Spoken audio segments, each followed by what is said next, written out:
మనుషుల్ని నమ్మాలా వద్దా అనేది అతిపెద్ద డౌట్ చాలామందికి. మనుషుల్ని పూర్తిగా నమ్మి మానవ సంబంధాలు ఏమారిన ద్రోహాలు చేసిన మానవ సంబంధాలు గొప్పవి, మనిషిని నమ్మాల్సిందే. ఇది ఒక థాట్ ప్రాసెస్ మన చుట్టుపక్కల ఉన్న వాళ్ళల్లో. రెండేంటంటే మనుషులు దొంగలు, దగుల్బాజీలు, అవసరాలను బట్టి మారతారు.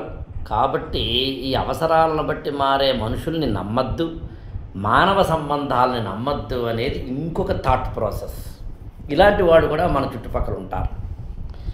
నేను దీనికి ఏం సమాధానం చెప్తానంటే, ఎండ్ పాయింట్ ఏంటి?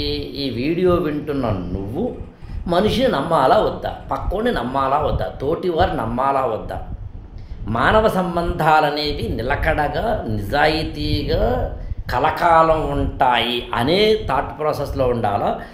అంత సీన్ లేదు సార్, ఇక్కడ అందరూ దొంగలే మారిపోతూ ఉంటారు, వీళ్ళు మామూలు వాళ్ళు కాదు అనే థాట్ ప్రాసెస్లో ఉండాలా అనేదానికి నేను ఇచ్చేది ఏంటంటే, నువ్వు సెన్సిటివ్ పర్సనాలిటీ అయితే, సున్నితమైన మనసు కలిగిన అబ్బాయివి కానీ అమ్మాయివి కానీ అయితే, ఈ కొంచెం ఆర్గనైజ్డ్గా, అంటే నన్ను ఎవరు తిట్టద్దు, నేను ఎవరిని తిట్టాను, నన్ను ఎవరు అనొద్దు, నేను ఎవరిని అనను, నేను టచ్ మీ నాట్ పద్ధతిలో ఉంటాను, నన్ను ఎవరు డిస్టర్బ్ చేయొద్దు, నేను ఎవరిని డిస్టర్బ్ చేయను, నేను అప్పు అడగను, అప్పు ఇవ్వను, నేను సహాయం కోరను, సహాయం ఇవ్వను, నేను మీ పెళ్ళికి రాను, మా పెళ్ళికి రావద్దు, మీ ఇంట్లో ఫంక్షన్కి రాను, మా ఇంట్లో ఫంక్షన్కి రావద్దు, మీరు మీ బతుకులు బతకండి, ఇలాంటి అంటే సెన్సిటివిటీ వల్ల నా యొక్క హృదయం గాయపడే అవకాశం ఉంది. కాబట్టి మానవ సంబంధాలు తెగిపోతే, నమ్మితే ఎవడైనా నన్ను మోసం చేస్తే కనుక బాధపడిపోయి కుళ్ళిపోయి ఏడుస్తూ కూర్చునే బ్యాచ్ అయితే హ్యూమన్ రిలేషన్స్ని నమ్మద్దు,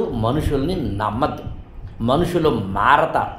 డబ్బు ఉంటే ఒకలా, లేకపోతే ఒకలా, పదవి ఉంటే ఒకలా, లేకపోతే ఒకలా, నీ అవసరం ఉంటే ఒకలా, లేకపోతే ఒకలా మారతారు. మనుషులు మారి తీరతారు. కాలం మారుతుంది. ఓ రోజు ఎండ వస్తుంది, ఓ రోజు వాన వస్తుంది, ఓ పూట చీకటి వస్తుంది, ఓ పూట వెలుగు వస్తుంది. జీవితంలో కూడా మనిషి మారతాడు.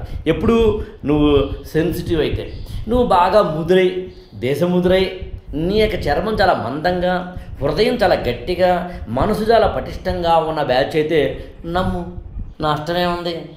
ఆడెవడో మోసం చేశాడని నీ జీవితాన్ని కొల్లబొడుచుకోకుండా ఉండనంత వరకు నమ్మితే పెద్ద పోయేదేం లేదు. ఎండ్ పాయింట్, నీ లైఫ్ నీ ఇష్టంగా డిజైన్ చేసుకోవడమే ఎండ్ పాయింట్.